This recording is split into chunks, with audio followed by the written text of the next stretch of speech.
Good evening. The Virginia Public Access Project and the Schar School of Policy and Government at George Mason University welcome you to After Virginia Votes. Tonight, we take a deeper look at the 2025 elections in Virginia. This live broadcast is presented by Walmart and made possible by our sponsors: Innova, the Apartment and Office Building Association, Carillion Clinic, Centera, Town Bank, Jean Marie and Tom Davis, Nancy and Edward Rice, and viewers like you. Now, please welcome your host and moderator for this evening, NBC4 Northern Virginia Bureau Chief, Julie Carey.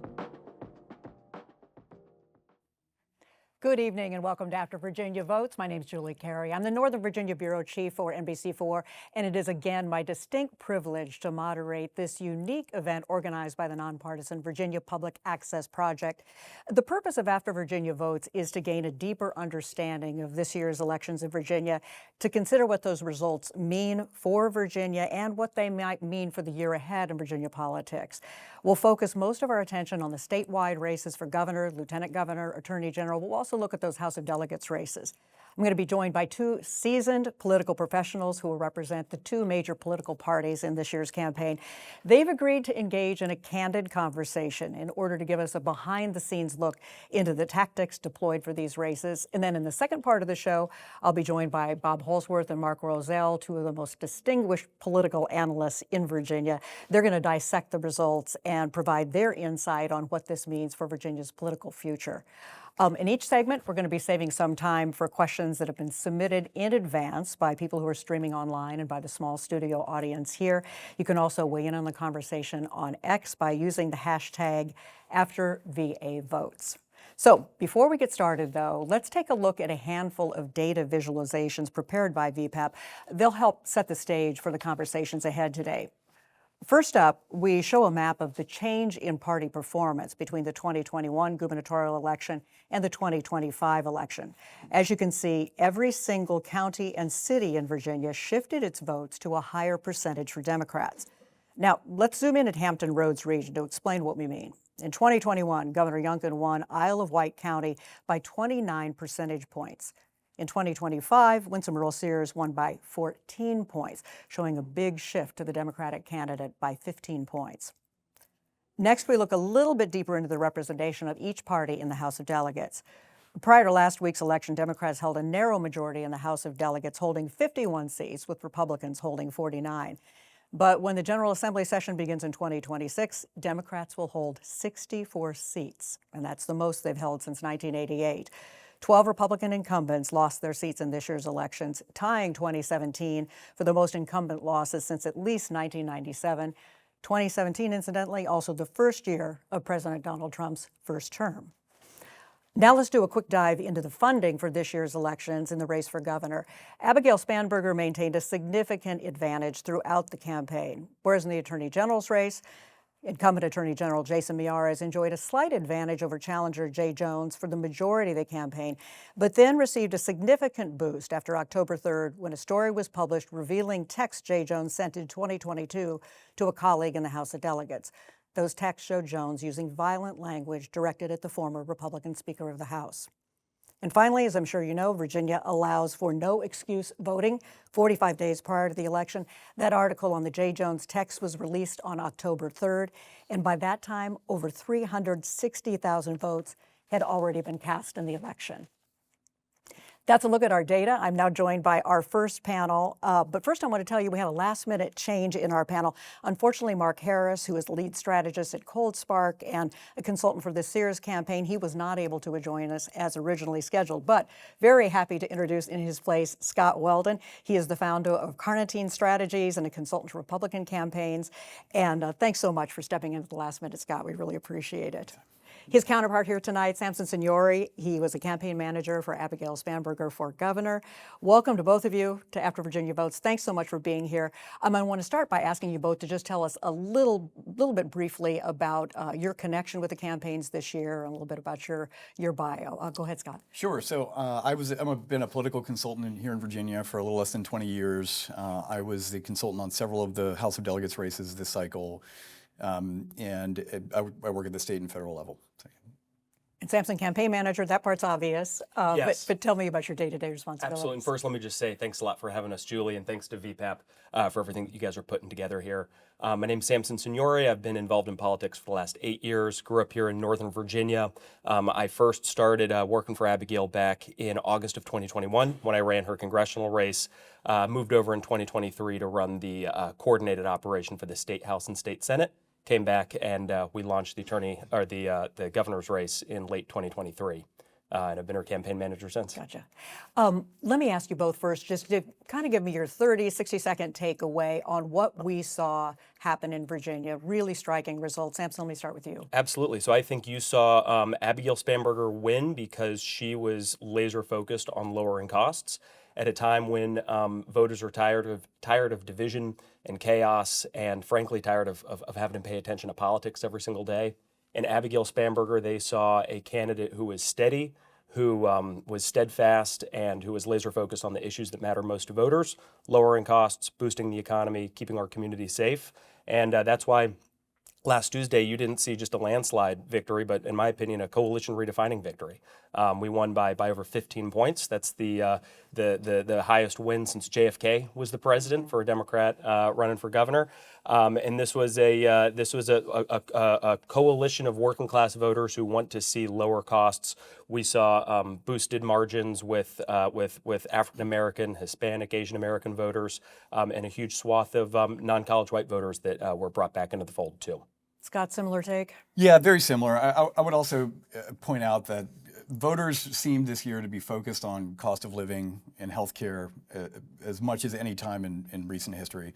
So I think, taking what Sam has said as well, I think all of that kind of coalesced behind also a kind of a weak candidate in Winsome and kind of a poorly run campaign to kind of give the victory that we saw last week.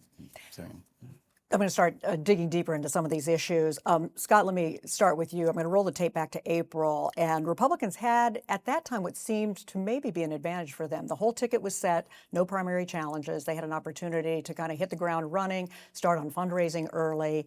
But then that story broke that Governor Youngkin wanted John Reed, the lieutenant governor nominee, to step out of the race. What kind of a hurdle right out of the box did that create for the campaign? You know, I tend to think that it was more of a distraction than it was any sort of major impetus to success for the campaign.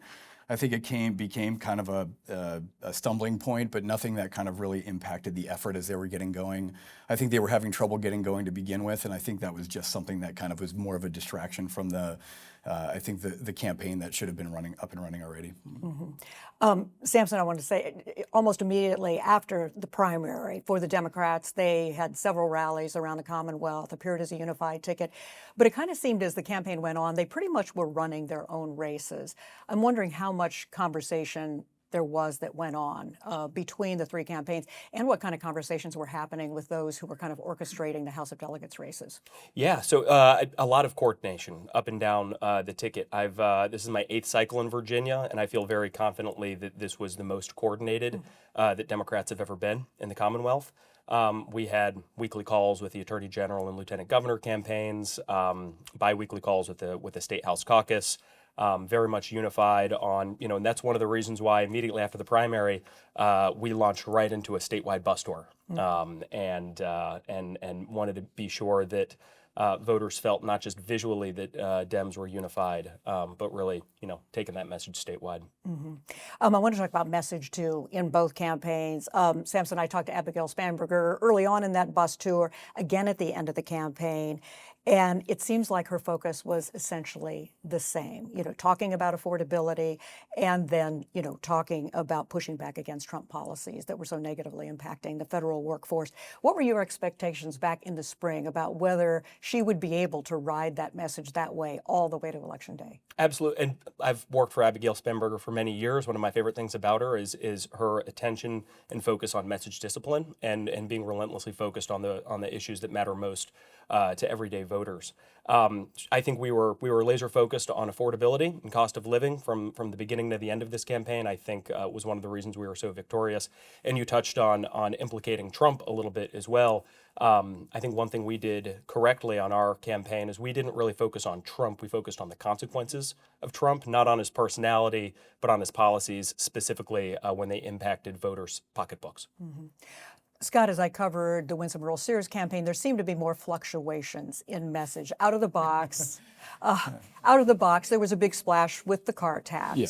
Later on came her, very determined attack on transgender student policies. Mm-hmm. And then towards the end of the campaign, talking more about energy policy and then talking about Glenn Youngkin's economic success and the fact that she could be the torchbearer for that. I mean, how do you explain those fluctuations and how, perhaps damaging was that to her in trying to convey her message to voters? I mean, as you look kind of from the beginning of the campaign on, there was really no clear message. You had, to your point, several different iterations. I think, you also have to take into consideration that there were some changes in staff during the campaign as well. So, I think when Mark and the Cold Spark guys kind of got involved, they kind of wanted to get back to looking at the data, what's driving voters, what can we use to move the needle. I assume what they were looking at was whether they had issues motivating the base or whether they had issues trying to persuade the persuadables in the middle. They were trying to find the message that was selling. And I think that, when we look back on it, it kind of, they had a similar ad to what Donald Trump ran last year that I think kind of fell flat on the they-them mm-hmm. Towards the end of the campaign. And I think they stayed on that message for about a month. Similar on the bathroom issue, which I think was kind of one of the things where Abigail was head and shoulders kind of above on, where you had a laser focus on cost of living, healthcare, issues that were really percolating in people's minds, especially up here in Northern Virginia. We had a government shutdown in the midst as well. So trying to stay on message, I think was difficult, but I think they were trying to track where the data was driving them, where they needed to push it. But I think it was, I think the up and down of the messaging was just indicative of what the campaign was dealing with. A quick follow-up to that. Was it your sense early on that they would need to motivate the base? Why was that? Yeah, I mean, I think there was a little bit of, Donald Trump never gave a full-throated endorsement. Mm-hmm. The Republican Party has become the party of low propensity turnout. And the higher the turnout becomes, the better Republican Party does. So in this instance where you have kind of an unmotivated, low propensity Republican base, mm-hmm. you've got to find a way to motivate them to show up. And I think it was in terms of the message they were putting out, that trying to emulate some of the messaging that Donald Trump did. But as we've kind of learned, Donald Trump's the only person that can do that. Mm-hmm. And I think this was kind of one of the lessons that you watched kind of as they continue to push those mm-hmm. messages out. Both campaigns obviously had to talk about how to deal with Donald Trump, and I'm wondering for Republican candidates and Winsome Earl-Sears in particular, at the outset there was definitely some resentment because of her statement a few years back that she didn't think Donald Trump should run for a third term. She did a complete about face in the campaign and pretty much fully embraced his policies. Did she have any other choice, knowing again the kind of pain some Virginians were suffering and how they were viewing the president as this campaign went on? I think it was hard for her because she had to balance. I'm seeing this in the data. I'm seeing the polling. I'm seeing what's happening at the federal level in Northern Virginia and Hampton Roads, where it's very federally dependent. And then I've got to put out a message that resonates to the base. And I think trying to walk that tightrope is very difficult, especially in this environment where, if you're not in full alignment with Trump, it can be damaging to the base. So I think that was something that she struggled with kind of as she continued through this campaign. And I think it was something that we know that the data showed it. Yeah. Samson, you talked about it a little bit a minute ago about the fact that Abigail Spanberger talked more about the impact of the policies than she did the president himself. But how much of your strategy was kind of dependent on the fact that voters, anyway, would be casting their ballots, seeing this as their referendum on Donald Trump? Well, I think this is an election built and driven by life being too expensive and voters wanting a return to normalcy and a return to the basics. And from our perspective, we would invoke Trump and speak out against Trump whenever he did anything that impacted Virginians' daily lives. DOGE, federal workforce cuts, especially hitting Northern Virginia and Hampton roads. The gutting of healthcare, which drove up premiums for Virginians and also closed, I think it's 3 rural health clinics out in Southwest during this year. So for us, it was really any time that Trump was affecting Virginians' pocketbooks was the time that we were going to speak out against the consequences of him. You referenced it, Scott, a few minutes ago. There was a little bit of a reboot in the Winsome Earle-Sears campaign midsummer. Couple reboots, but the campaign manager was reassigned. The political director left. Mark Harris kind of took a more direct role in the campaign at that point. And on a conference call with reporters at that time, he expressed optimism and pointed out that their internal polling showed that Winsome Earle-Sears was in a better position at that point in July than Glenn Youngkin had been in 2021. So why was she unable to recreate that coalition that helped Glenn Youngkin? I mean, I would also just discuss, I think it's a larger question of, was the polling accurate? You know, when we look at methodology and even all the internals that we had for my clients significantly underestimated the turnout models for how Democrats were going to show up, how enthused they were. So I think, yes, I take into consideration that they probably were looking at data that was, even at the time, maybe there was still a block of undecided voters, maybe some persuadable voters that they felt good about. But I also would question that the methodology on the polling and the data coming back, especially with what we saw last week. I think it skewed a lot of data on what was coming back to campaigns and what the polling actually looked like versus what the electorate was going to look like on Election Day. Samson, you referenced a coalition readjustment that you think went on in the Spanberger race. What kind of coalition were you aiming to build, and what it ended up consisting of, and how did turnout factor into that? Yeah, so Abigail is the type of candidate who wants to go after all voters, right? There's a lot of Democrats that look at, what voters are possible, segmenting and splitting up different voter and different voter groups. When we looked at the Commonwealth, we wanted to look at every single voter. And for us, our coalition was regardless of who you are, it's voters who want lower costs and voters who want steady, pragmatic leadership. And what we saw from our coalition was we saw increased turnout and support from African American, Hispanic, and Asian American voters. In fact, if you go and you look at the overperformance compared to 2024, the precincts in the counties that we had the highest overperformance in compared to 2024 were also the precincts and counties that have the highest population of Latino voters. We also saw multiple counties that went for Trump 3 times in his presidential run. 2016, Donald Trump. 2020, Donald Trump. 2024, Donald Trump. 2025, Abigail Spanberger. And I think we just added a couple more counties to that role today as provisionals continue to come back in. So our coalition was made up of mainly working class folks who want a steady, pragmatic leadership and lower costs. And you didn't leave the rural areas untouched. No. You didn't exclude them from your coalition. Absolutely not. And this is something that's always been true to who Abigail is as a candidate, and also her style of campaigning and the way that she reaches out to voters. We visited counties that Democrats have not been to in years. Just a couple weeks prior to the election, we were out in Lee County, which is the westernmost county. Fun fact, it's even to the further west than Detroit.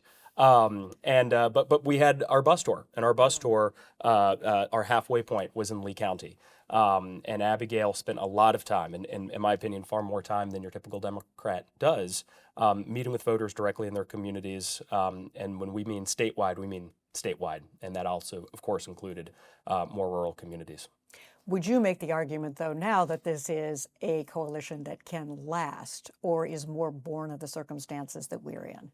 I think if it's a coalition that is headed up by people like Abigail Spanberger, focused, pragmatic, steady leaders who are focused on the issues that matter most to Virginians.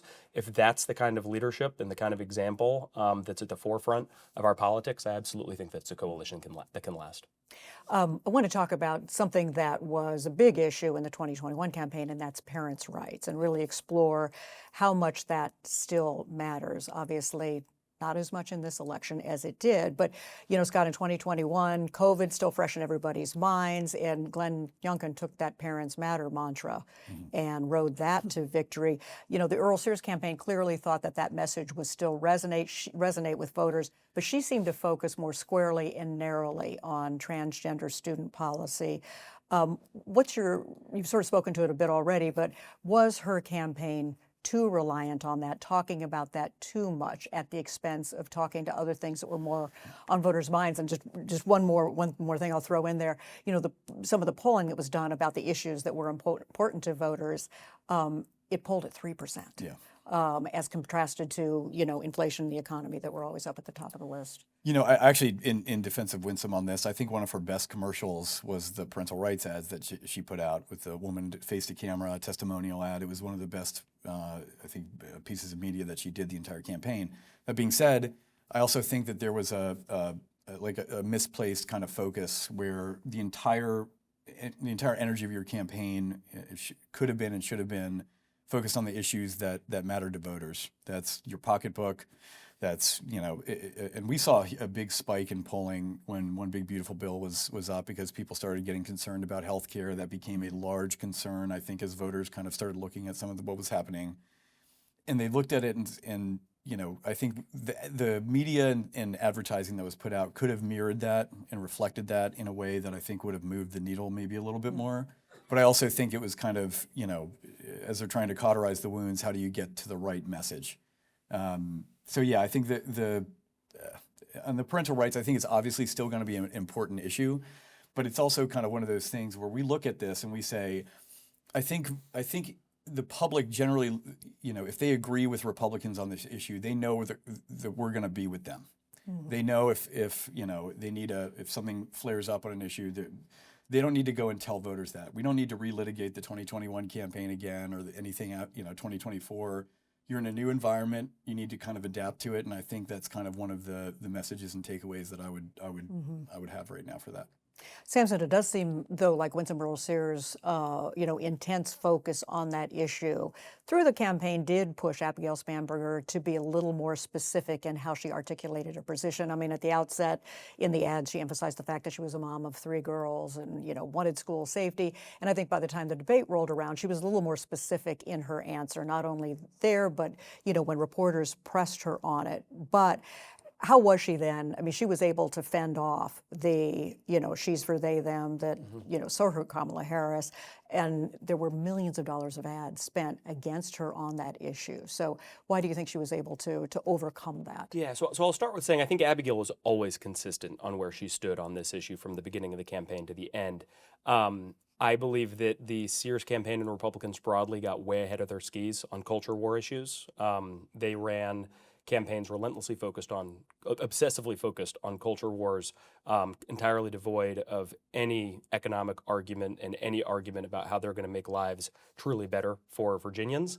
But we knew that Sears and her campaign were going to run these culture war, gender-issued style attack ads on Abigail, and we had multiple ads cut, ad tested, ready to go. And I think that first attack ad that you saw the GOP put out, we had a response up in about 2 hours. And we also spent a lot of time early on in the campaign making sure that we were credentialing Abigail and telling voters exactly what she was focused on.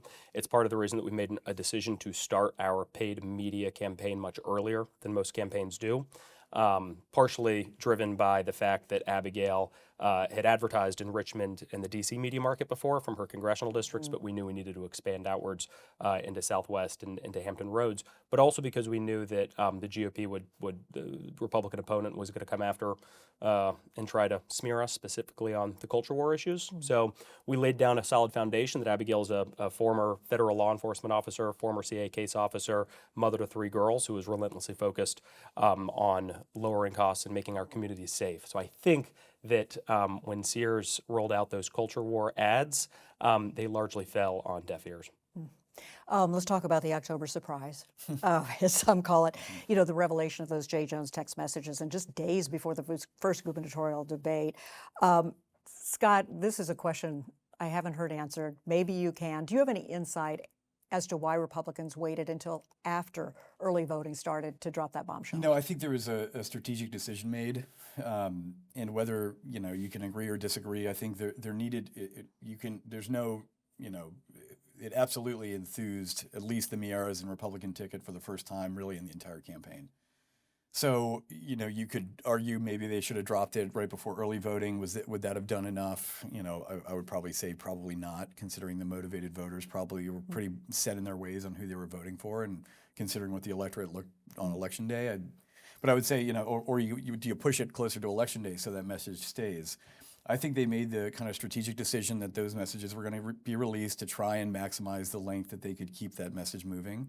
But obviously that's a decision that the Miaras campaign and the party made, and I think it was, like I said, the first time that the ticket really had some enthusiasm behind it, whether it was anti-Jones, because even if you saw the Winsome campaign shifted their messaging not against Abigail anymore, that wasn't working as well, so they shifted more on the J. Jones message and a couple other ancillary pieces around that. So I think when they make the decision to put that out there, I think they were trying to kind of keep it running as long as they could through election day. But that's just my opinion.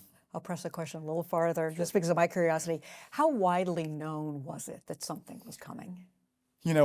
Even to me and to most people out there, I don't think many people knew. I think there were people that were, would say, oh yeah, there's always an October surprise, to campaign. Whether that's impactful or not is another question.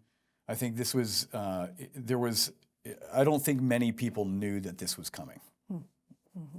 Samson, at that stage of the campaign, with the fundraising position you were in, with the polling that you were in, your campaign had to be feeling, pretty darn comfortable. But how much did the emergence of that text scandal kind of jolt the campaign a little bit, or cause, any kind of ripple? Yeah. So by and large, from the time that the scandal came out to the end of the campaign, we saw very little movement internally on our end, just from a polling perspective. We obviously, look, the text, Jay's a friend. I ran his AG race back in 2021. The texts were pretty abhorrent. I think everybody would agree to that.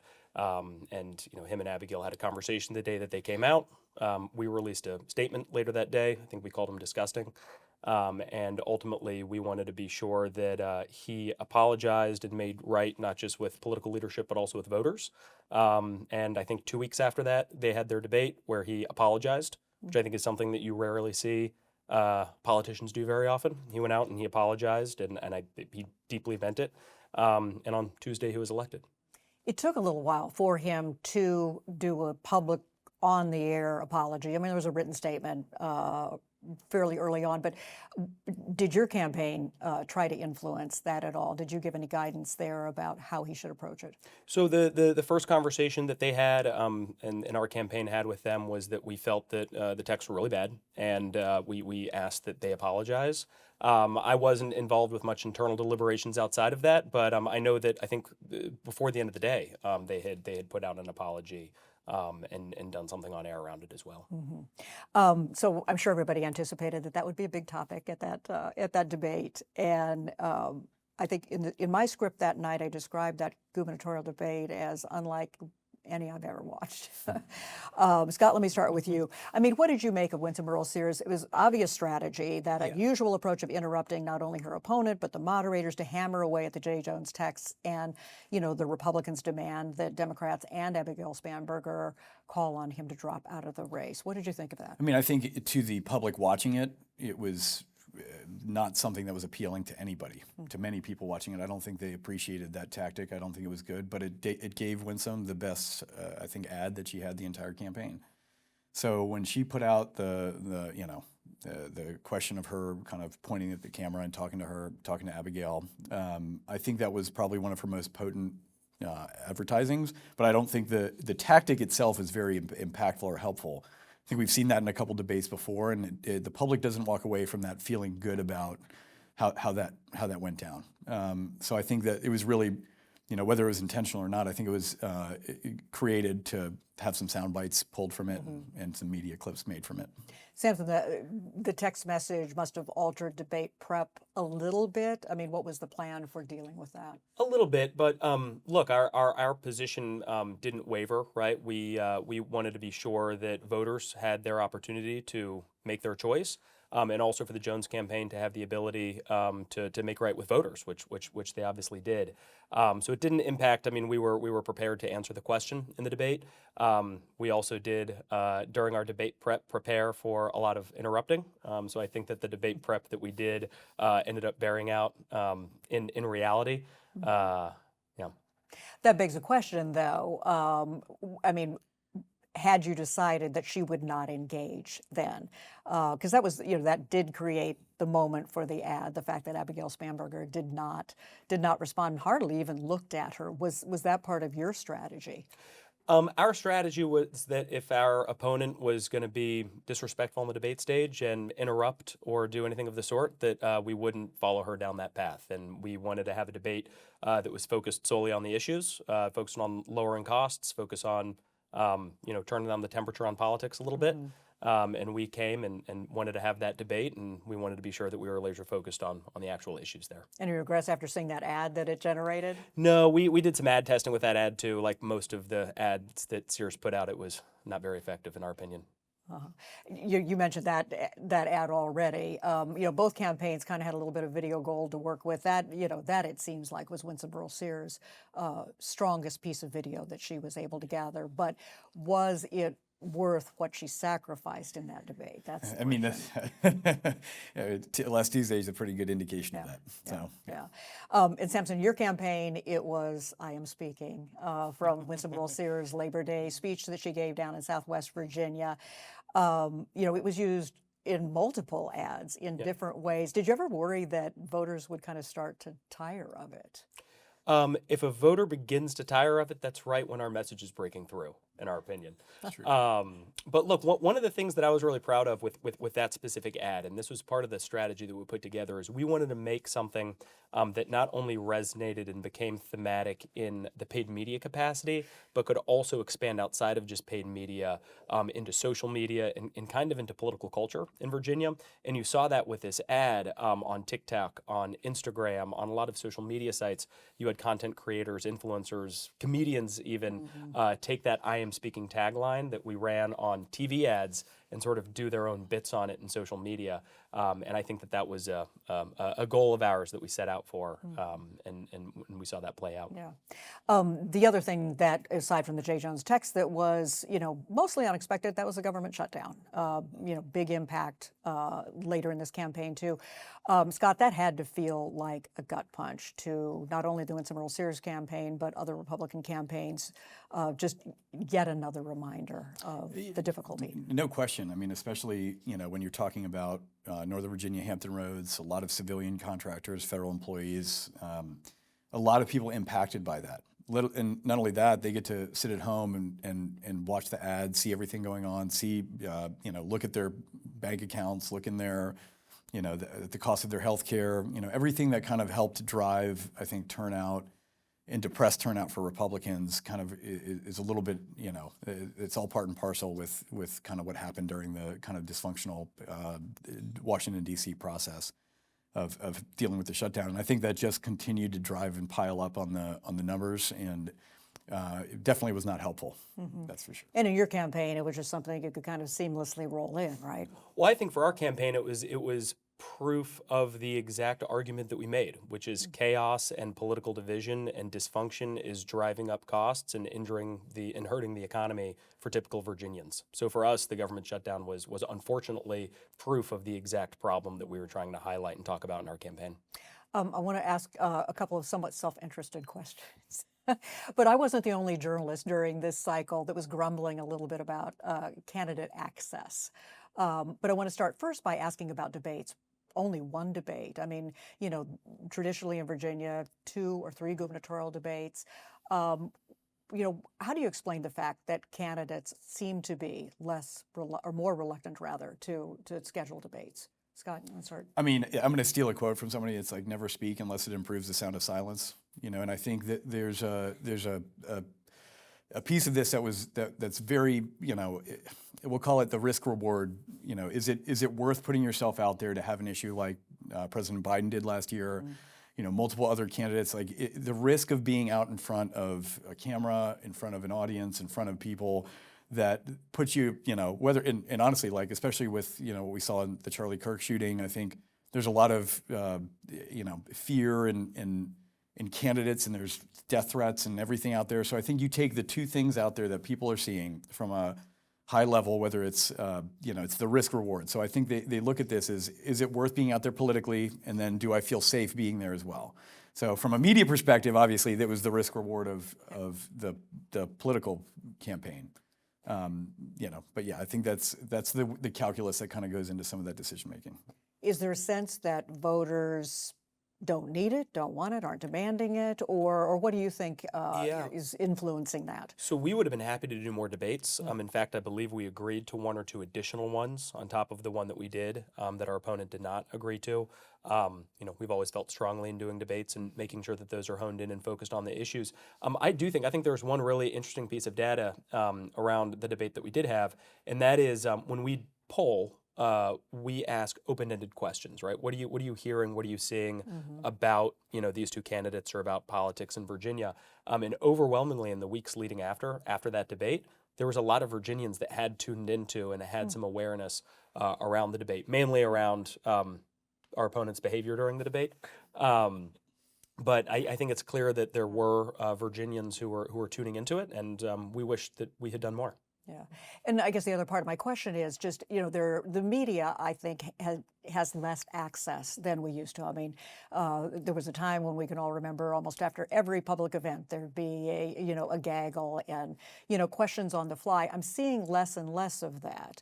And I'm wondering whether part of it has to do with security, is part of it wanting to avoid unscripted moments? What's factoring into that? I think that's definitely some of it, but I also think, when you have the ability to, have a paid media campaign and an operation that can be successful that way, I think they know they can reach voters in a lot of different ways, in a lot of different capacities. But, I'm a believer in traditional media being a big component of every campaign. I think you should be talking to as many people as you can, reporters, and giving your side of the story, letting them hear it. And I mean, there's nothing worse I like seeing than it could not be reached for comment.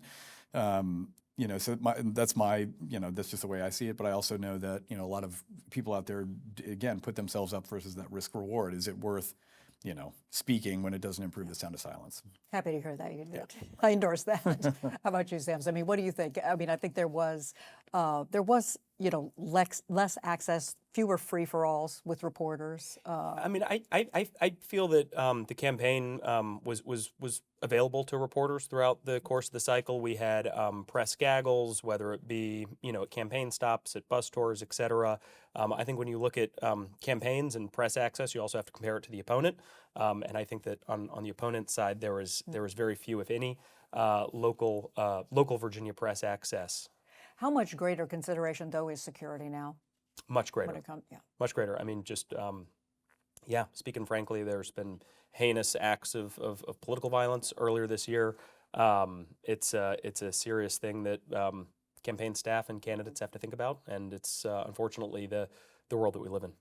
The next thing I want to ask about, it's usually something I reserve for the second panel, but I really want to hear from both of you, and that is the guidance and advice that you have for the campaigns that are right around the corner in 2026, based on what we saw in Virginia. Scott, let me start I've got a with you. couple of clients. Hopefully they're watching. I would say you've got to get back to the basics of what's driving the electorate. It is kitchen table issues, plain and simple. Cost of living. When I look back and we look at the message that we were pushing out, and yes, we can get into some and hit on the ancillary on the sides and edges on some of these culture issues if they're doing well. But at the end of the day, voters want to know that you're looking out for their pocketbook. We can talk about all these bills that have been passed and everything, but until it's actually felt in your pocketbook that you feel you have more money, then I think voters will continue to be skeptical of candidates that are not focused on that. Samson, for you, just going to say follow our lead? Follow the lead of Abigail Spanberger. No, I think that voters want to return to basics. Voters want the temperature turned down on politics. Voters want a return to normalcy. They want pragmatic, steady, focused leadership on the issues that matter most to them, lowering costs and keeping communities safe. I think, and to speak specifically to Democrats here for a second, I think one thing that Abigail Spanberger did tremendously well is message discipline from the beginning to the end of the campaign. Oftentimes, Democratic campaigns get caught up in what I call sort of the grab bag of progressive issues. And for Abigail Spanberger, it was lowering costs and strengthening the economy and keeping communities safe from the start to the beginning, from the start to the end. And I think that that message discipline is something to be modeled. Of course, the next electoral test is not the midterms, but it could be this vote on redistricting, on the constitutional amendment. You know, if Democrats follow the plan that they have right now, there'll be a vote early in the session, could go to the voters in the spring. Scott, is that a chance for Republicans to kind of regain some of their footing? I think so. I mean, again, And how so? I think, looking at what happened last Tuesday and then looking forward to what may happen, there's a lot of time. I mean, we've seen a little bit of fracturing in the Democrat Party as of late with some of what happened with the government shutdown and several of the votes to kind of reopen. So I think there's ample opportunity to kind of build the right message in a fundraising apparatus to build a campaign around, rebuilding the seats outside of what we put in place, which was an independent, bipartisan redistricting committee. So I think there's plenty of time to kind of track where the message is going and what that looks like, and to build an organization and a campaign to push back against that. And Samson, for Democrats, who are going to be potentially pushing this, if they keep to plan, I mean, what's the chance that voters will kind of start to reject the idea and sour a little bit? If they do think back to the fact that, hey, we just voted on this a few years ago, we thought we were getting fairer maps. I mean, do Democrats have something to worry about in pushing the redistricting constitutional amendment? So I've been laser focused on just this past Tuesday. So I can't say I've done a whole lot of analysis into anything beyond. But look, I know Dems in the state house and Senate wanted to preserve optionality. So they took that vote before the Tuesday election. I've been in close touch with a lot of the leadership in the House and Senate to sort of see how things come together. I think there's more information to come, and we'll have to see. Any surprises for either of you? And I'm not talking about the J. Jones text or anything like that. You mentioned something in a panel recently about an AI phenomena that popped up. Tell us about that. Yeah. So this was the question that I was answering on that was Crooked Cod and Pod Save America panel was what scares me about the future of politics.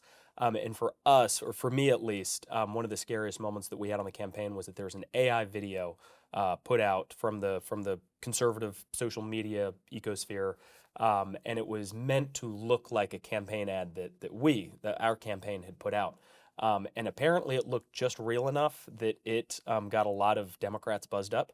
We got calls from a lot of political consultants, political operatives saying, "What kind of ad did you guys just put out?" And us having to say, "No, this is AI. This was not us. This was from the conservative ecosphere."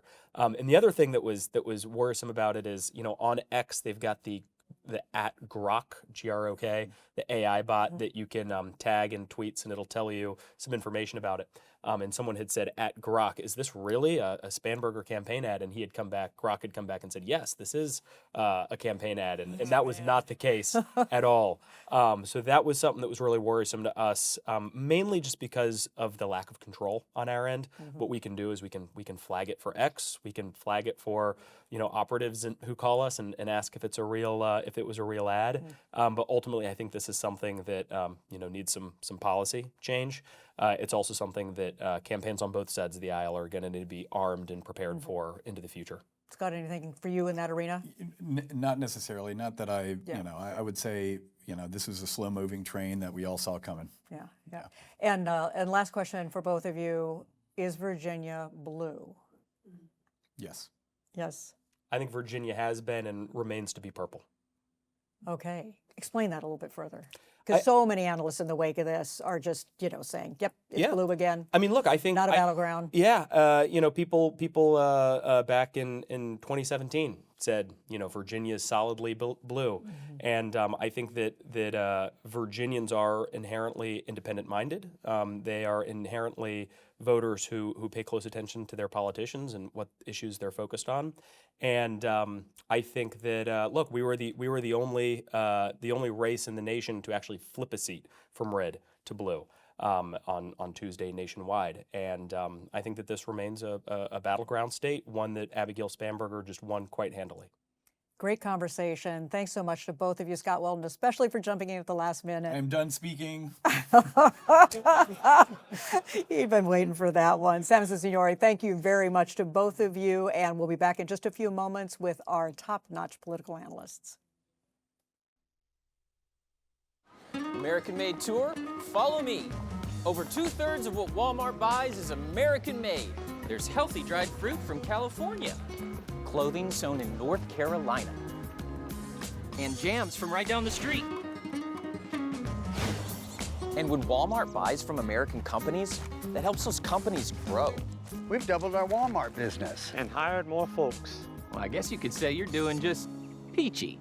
Oh, wow. You get it?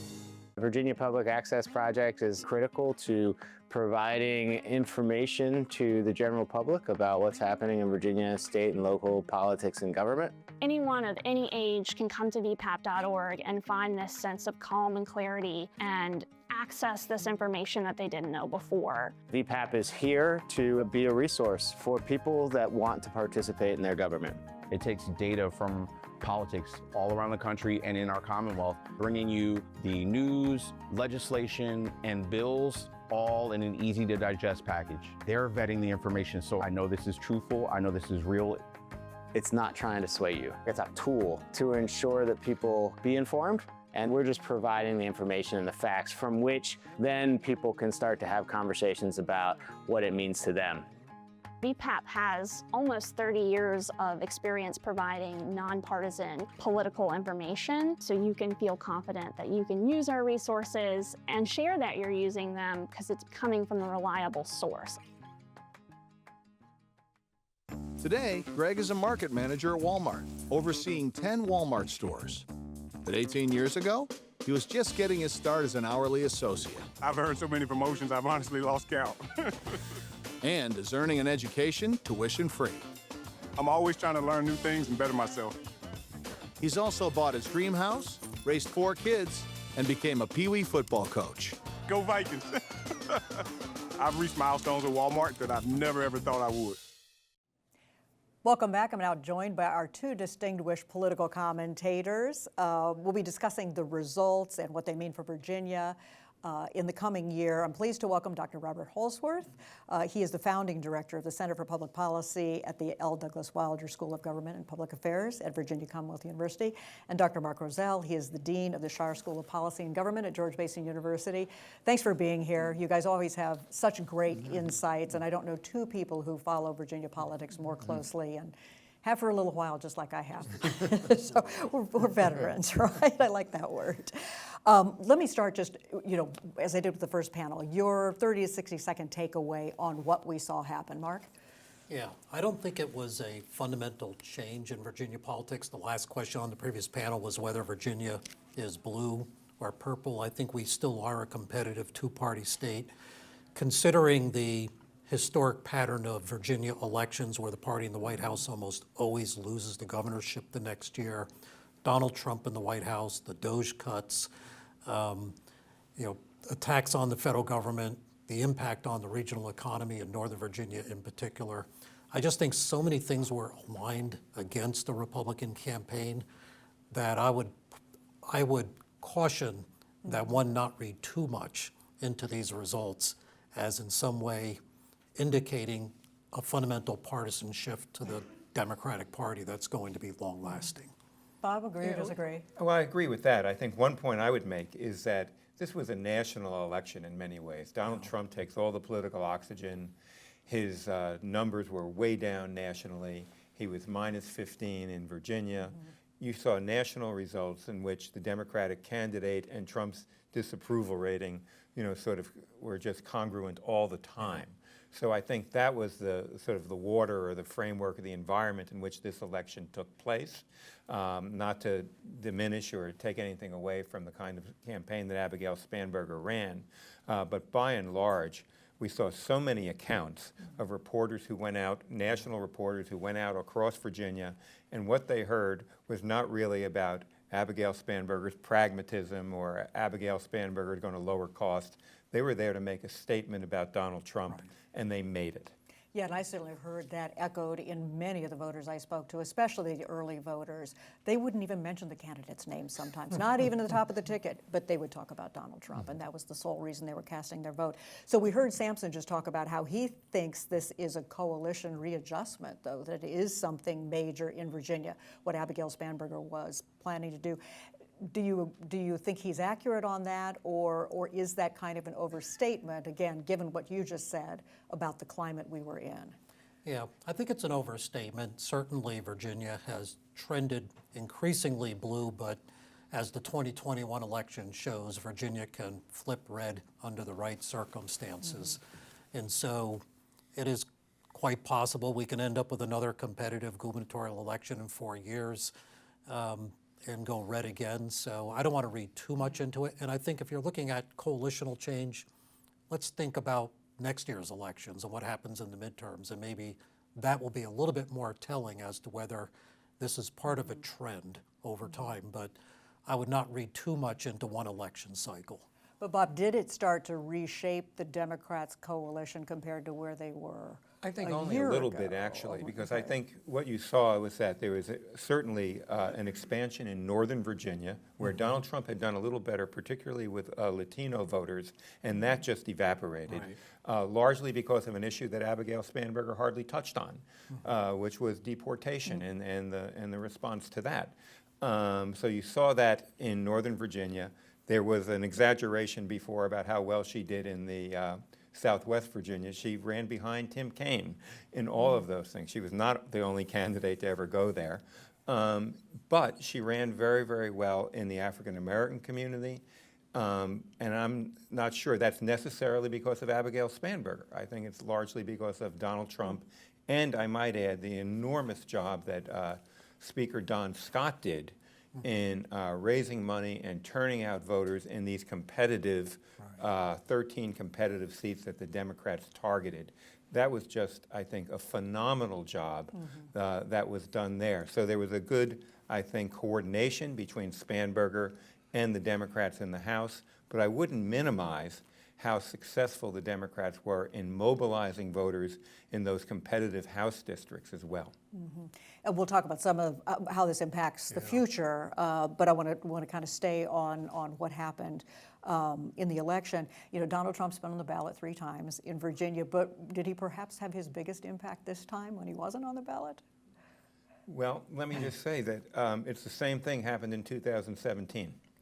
You know, the top of the ticket didn't win by as much. Northern won by 9, Spanberger won by a little 15 plus, but the House of Delegates were the same. The Democrats took 15 seats in 2017, probably easier terrain because they only had 34.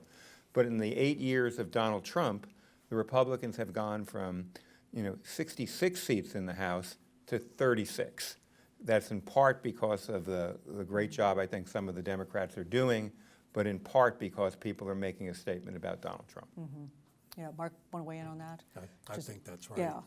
Yeah. So let's talk about Jay Jones, and I'm going to ask you kind of some different questions about that.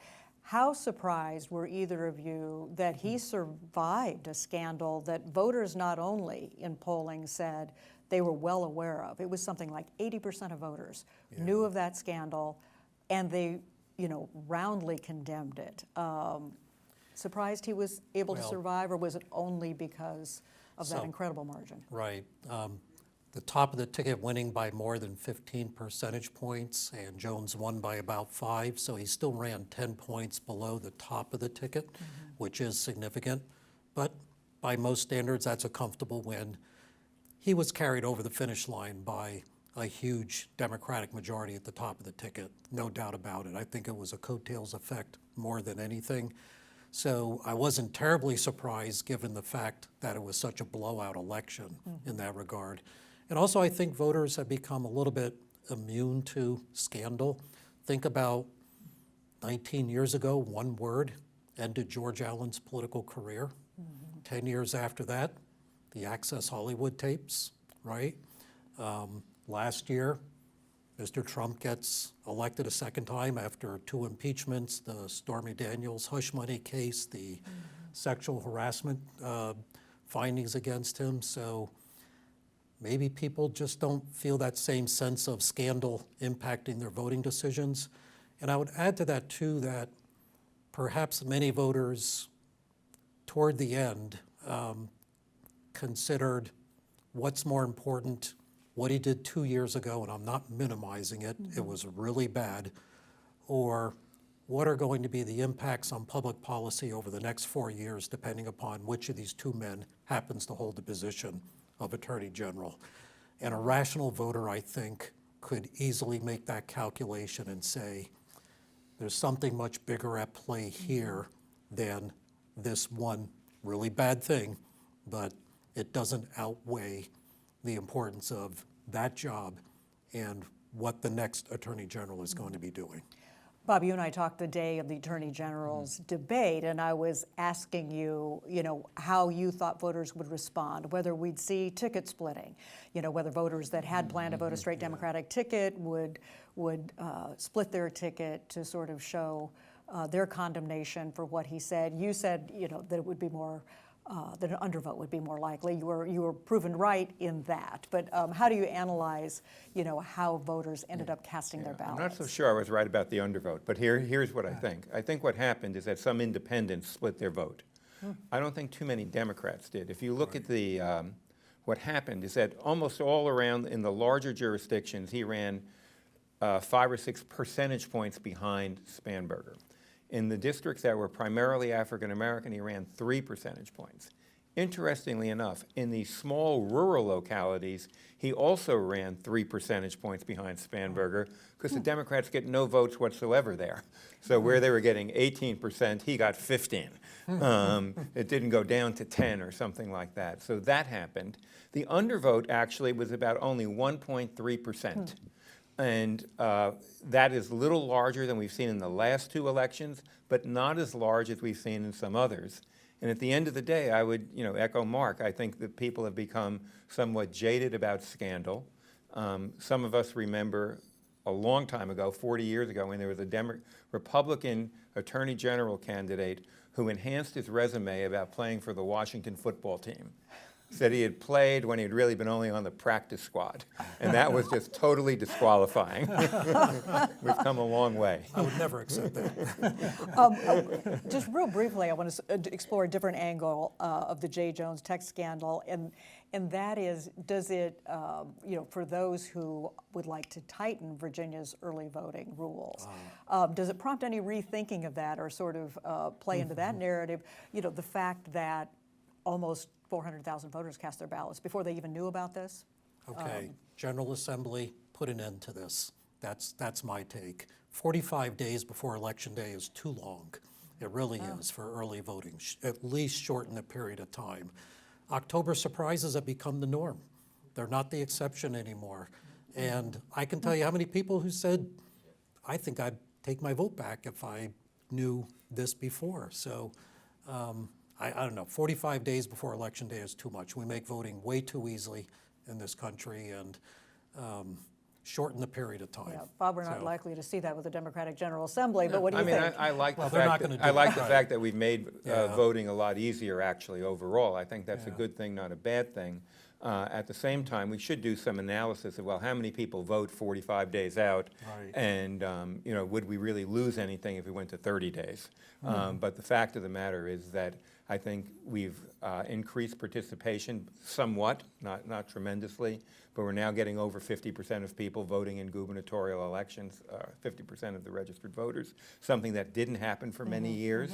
So I think that's a good thing, not a bad thing. But it might have had a minimal impact here. I don't think it was going to change an election where Jay Jones at the end won by 6 points. Yeah. I want to ask you two both about your observations regarding campaign style and the way that these statewide candidates are handling both, debates and then just also their access that they're giving to the media, in the more unscripted kinds of question and answer sessions. I mean, have we seen a change there, Bob? Have you noticed there's a change? I think there's two changes. The one that you described, for sure, that they are much more guarded, and Scott said it, exactly the case, that we don't think, that any time you're in an unguarded moment that it's very, there's more risk than there is reward there. So they don't really like that, and no one really wanted the debates. Spanberger did agree to some other debates, but the first debate they usually have early on with the Virginia Bar Association, they didn't even answer the request. I mean, they just blew it off. So you're seeing a little bit of that go on as well. The other thing that's happened, I think, is that there's not as much media. Right. So you used to have campaigns where they were followed by the gaggle wherever they went every day.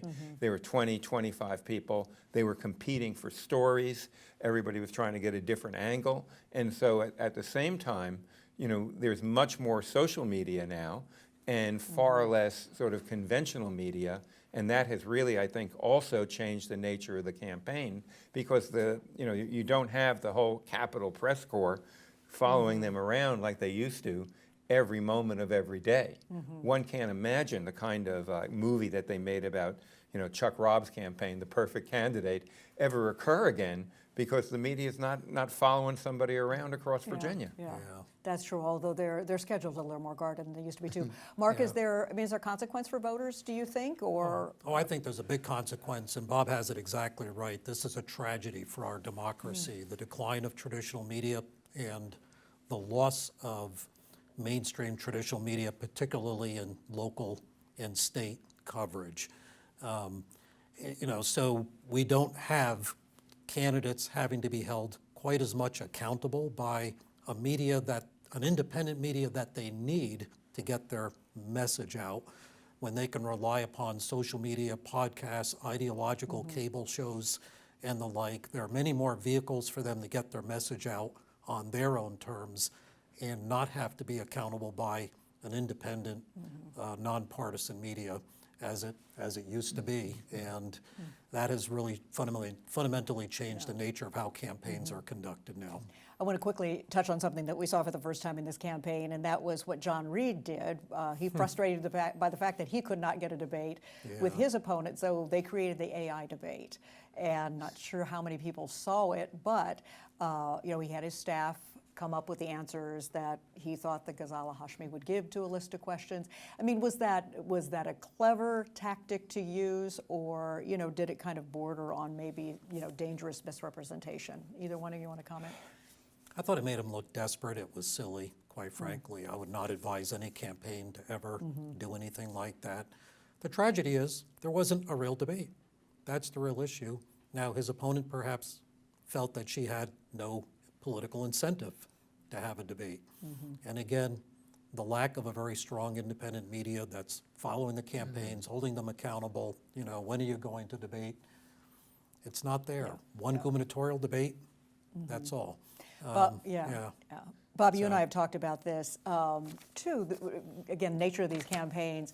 We can remember the time when a gubernatorial candidate would have point-by-point policy positions on their website. These were really broad themes in both of these campaigns. I mean, what do you make of that? I mean, again, they didn't suffer from it. Well, I think Spanberger wasn't contested on it. I mean, I think that she was on the exact right territory. The impact of Donald Trump on Virginia, and then secondly, the cost of living. And she said she was going to lower costs. And she basically spoke about three major places. Health care, she said she was going to lower costs. She was going to lower costs on electric bills, and she was going to lower costs on housing.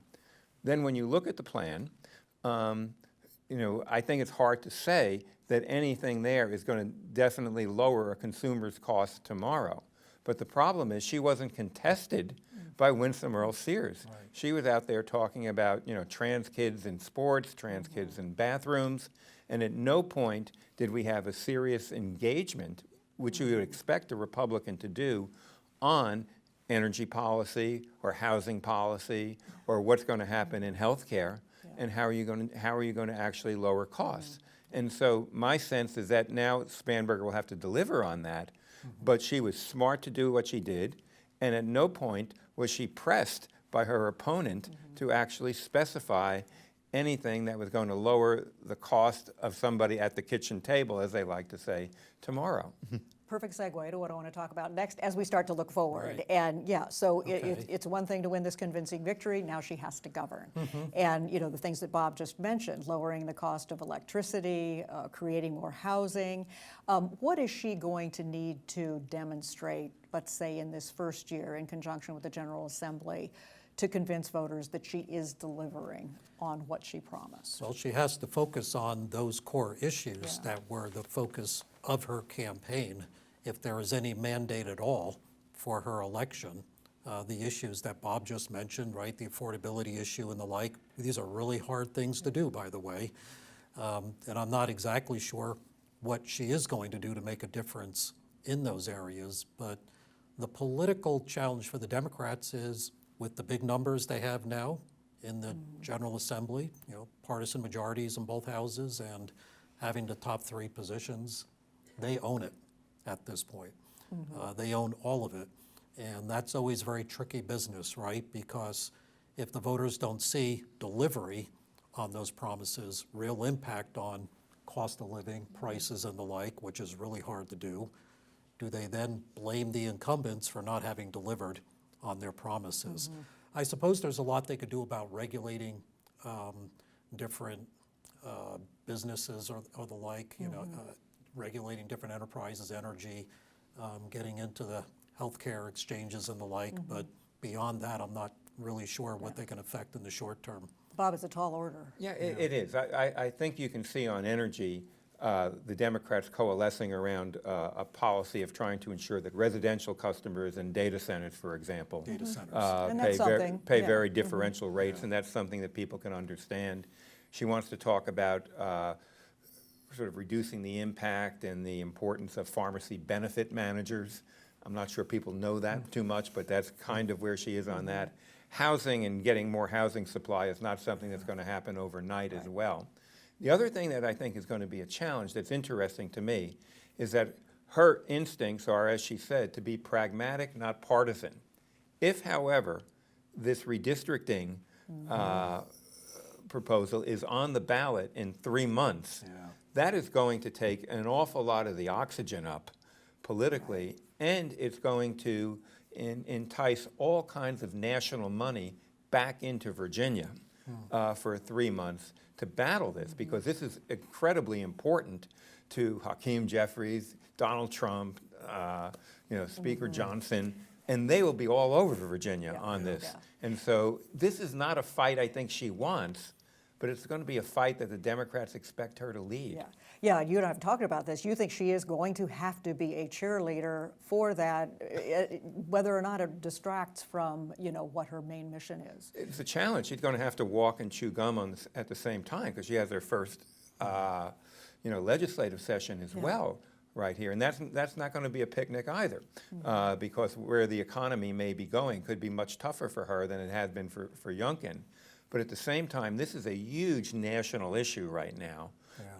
Pressed by, Hakeem Jeffries, responded with the courts, and it's going. I think, from her perspective, maybe if the courts delay it, that might even be better for her right now than have to be there. But people looked at Newsom and what he did, and that has catapulted him nationally. And rightfully or wrongfully, they're going to expect Spanberger to be out in front of this as well. Mark, the other thing voters are going to be expecting of Abigail Spanberger is to push back against Donald Trump's policies. What are the ways you expect to see her show her resistance? We've seen one already this week, the letter she fired off to the UVA Board of Visitors saying, stand down on appointing a new president, wait until I fill out the board with my appointees.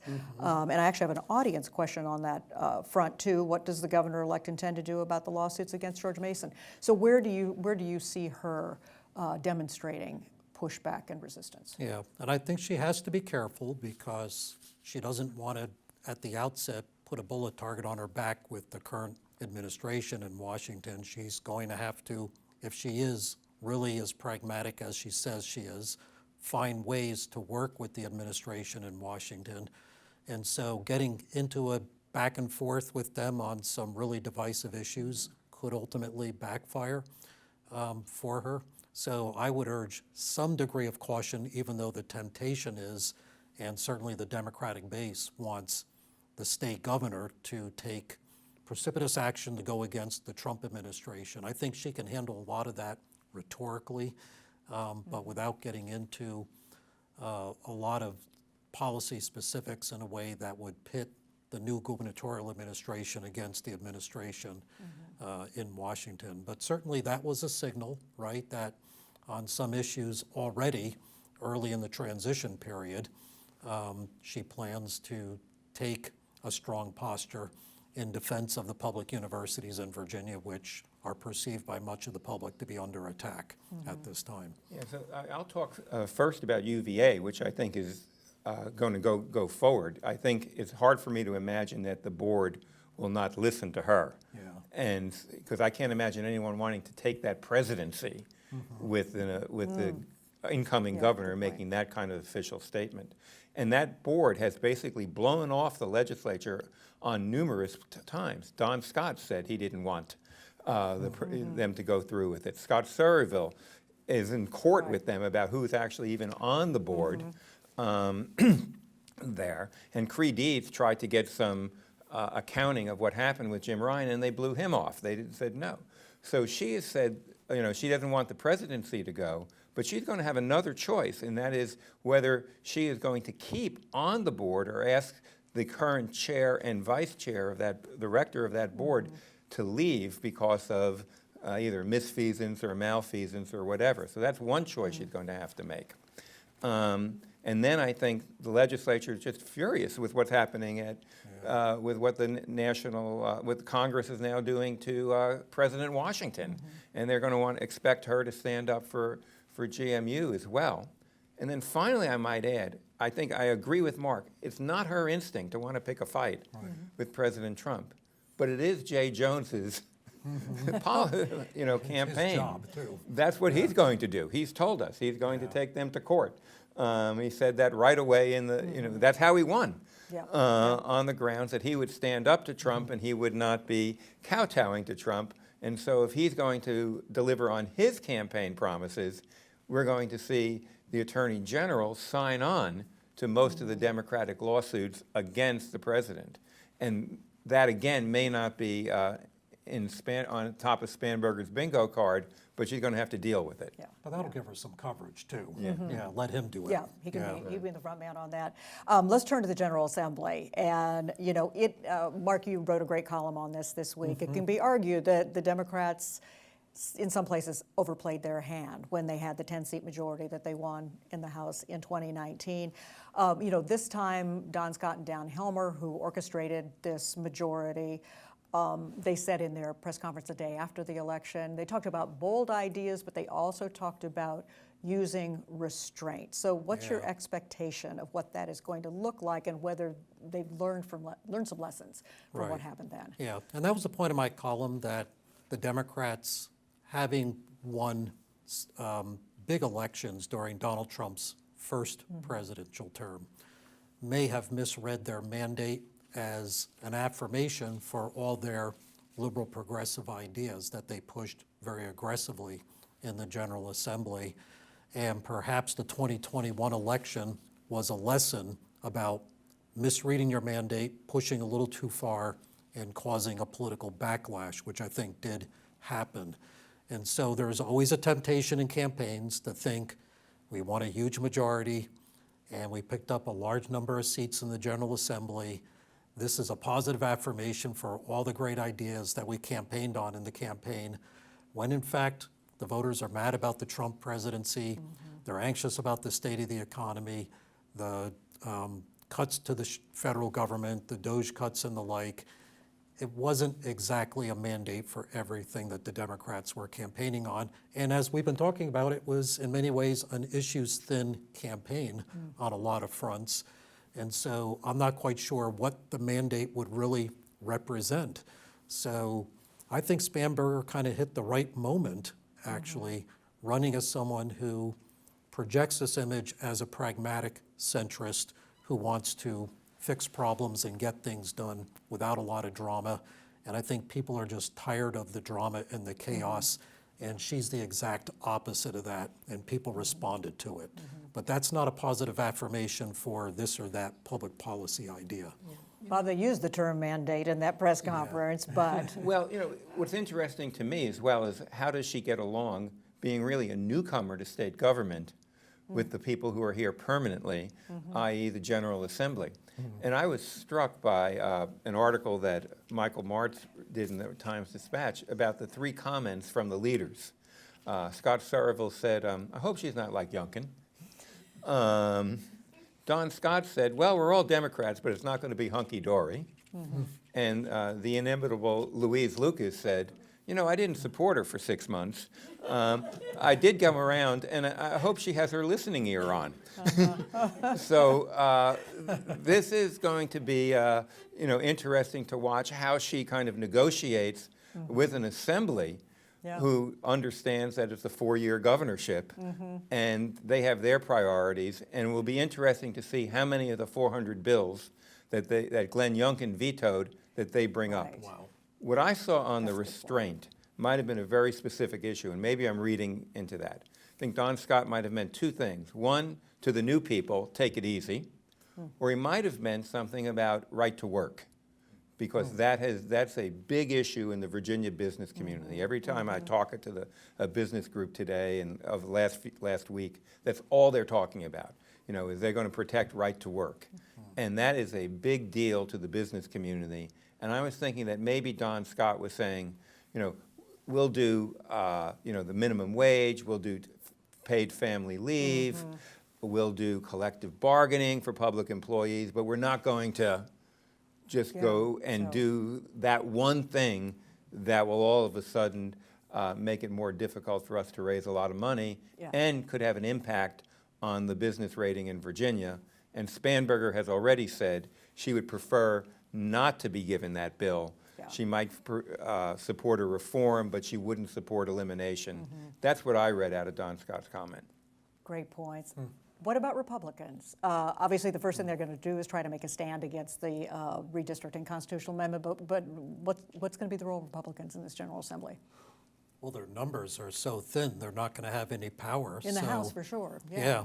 I mean, they could put up, you know, a bunch of brochure bills, things that they can run on in 2027 and set up a bunch of issues for the next election cycle at this point. But as far as getting anything done legislatively, I don't see any path for the Republicans at all, given their numbers. You know, there used to be more centrist Democrats, conservative Democrats in the Senate. When you had Chap Peterson or Linwood Lewis, you had a set of people who weren't always Joe Morrissey, you know, who weren't always dependable on the Democratic side. I think they have more dependable Democrats now for the most part, and so they can probably do what they want to do for the most part on that front as well.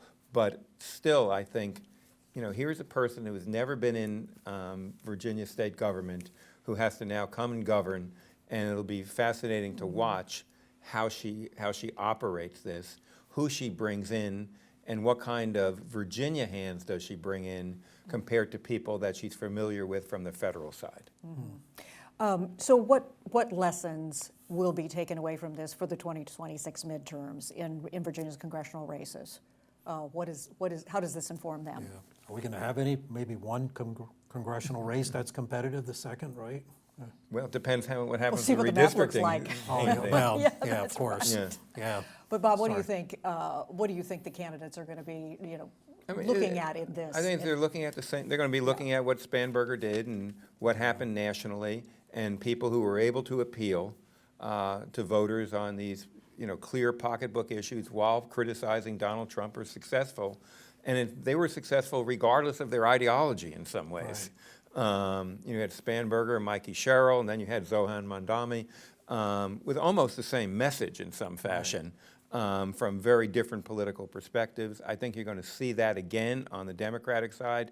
I think the Republicans will have to contest the economic issue. They just can't give that away.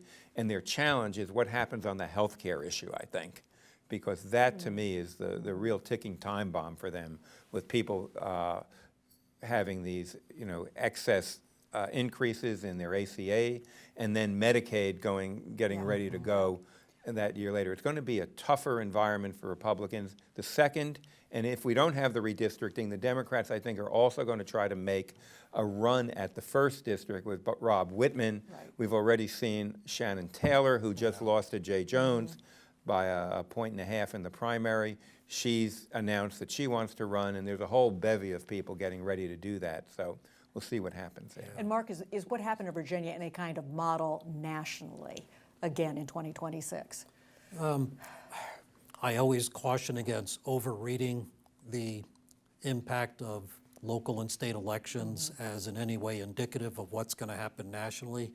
Nonetheless, Bob is right. Candidates in different parts of the country, even though running from different ideological wings of the Democratic Party, still focused on affordability, cost of living, housing, things that really matter to voters on a day-to-day basis. So clearly there are lessons there to stick to the fundamentals, and I think this election showed that people were looking for candidates who have answers to the issues that they're most concerned about and are willing to address them. And all of the ideological posturing, the chaos, the drama that we've been going through just isn't motivating voters right now. So candidates next year, I think, can take a lesson there at least. So Senator Mark Warner is also going to be on the ballot next fall. What does his no vote on ending the shutdown tell you about the approach he's going to take? Well, I think he understands where the emotional energy is inside the Democratic Party. I'm a little bit cynical about that whole thing. I tend to believe that there was almost an agreement that Tim Kaine would, take the hit and be the 60th vote. He's not up for re-election. He's pretty good at defending himself in public. And Mark Warner can continue to criticize Donald Trump. He can still appeal to the base, and he has a pretty wide range of support. I think a year and a half ago, you would have thought that Glenn Youngkin would have a chance to run against him and be successful. Youngkin's great on television. He's a good campaigner. He's still relatively positive in terms of the approval rating.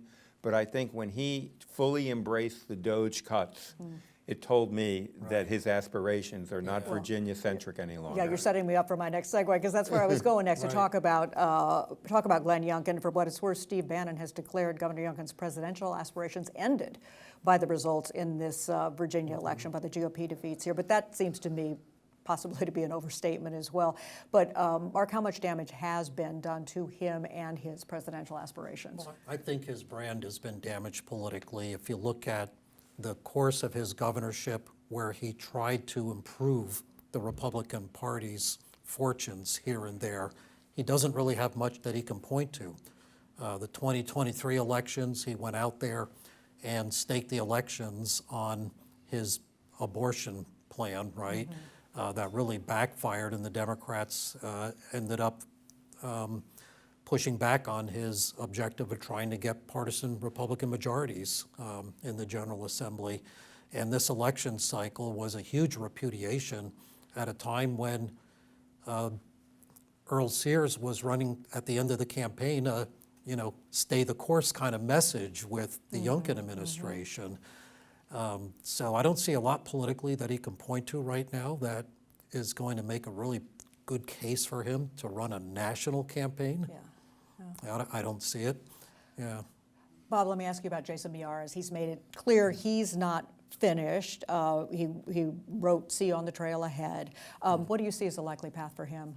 I think he clearly is thinking about running for governor next time. And I think if you look at the Republican campaigns, he comes out the best. Even though he lost, he was an impressive candidate. Anyone who watched that debate has to say that he was pretty masterful, I think, as a debater. The evening when he lost, he gave another, I thought, wonderful speech. He's really gotten better in public, I think, than when he first came here. He's pretty seasoned. He knows what to do. I think he has the support of people like George Allen and the business community much more than Winsome Earl Sears would.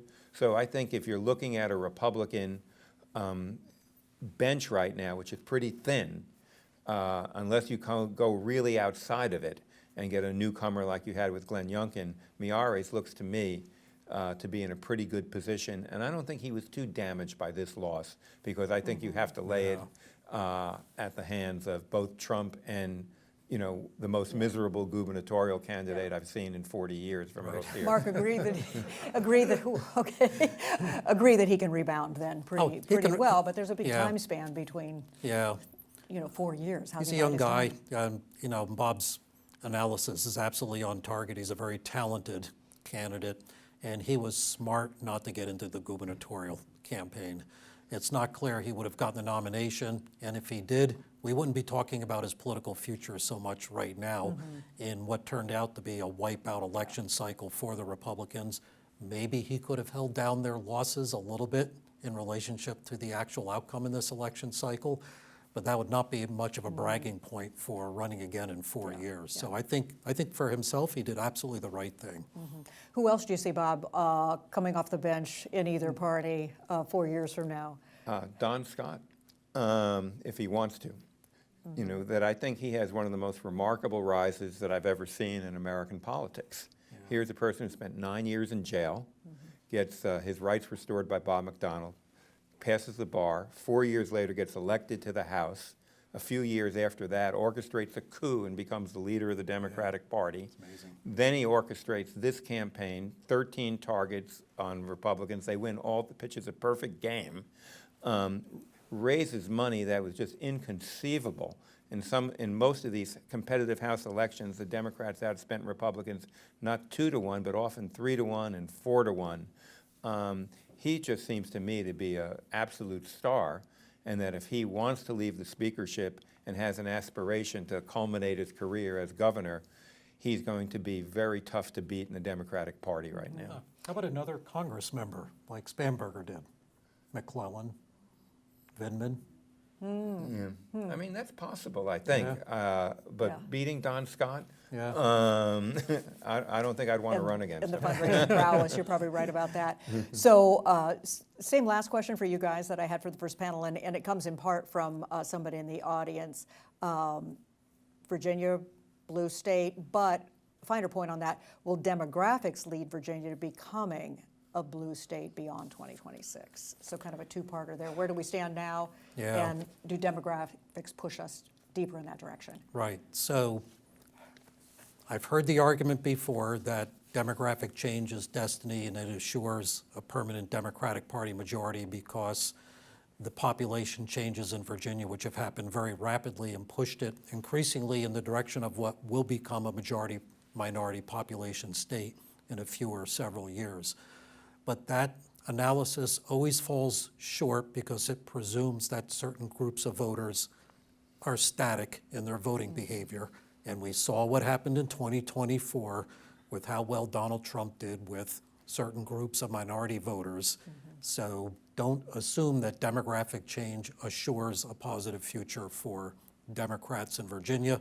They still have to work hard to get those voters. They cannot take them for granted. Bobby, you declaring it blue or purple? Purple. I'm sorry. I'm going. I think we have a bluish tint for sure. And I think a lot of it actually depends on the evolution of the Republican Party. If the Republican Party is a MAGA party, it won't win a race in Virginia again on that front. Glenn Youngkin, when he ran in 2021, was MAGA light and sort of became full MAGA by 2025. And then he also had a unique issue, the Parents Matter. And I don't think it was about trans kids. I think it was about 18 months of remote learning and parents and that tailwind of COVID. And a parent in a really foul mood. And he won by 2 points. So I think it's an uphill climb for Republicans. They can do it. But I don't think a Republican Party that's attached at the, that cannot bring themselves to criticize Donald Trump, that prefers to lose 30 seats in the House over 8 years and then blame other people, that if they still are full MAGA, I think Virginia Democrats are going to coast for quite some time. Great observations. Thanks so much to both of you. That is all the time we have this evening. I want to thank all our panelists, our first panel, Scott Weldon and Signori, Samson Signori, excuse me, and Dr. Mark Rozell, Dr. Bob Holsworth. We also want to thank our producing sponsor, the Schar School of Policy and Government at George Mason University, our signature sponsor, Walmart, and the many companies and individuals who support VPAP and make all its wonderful work possible. Thanks for joining us, and good evening.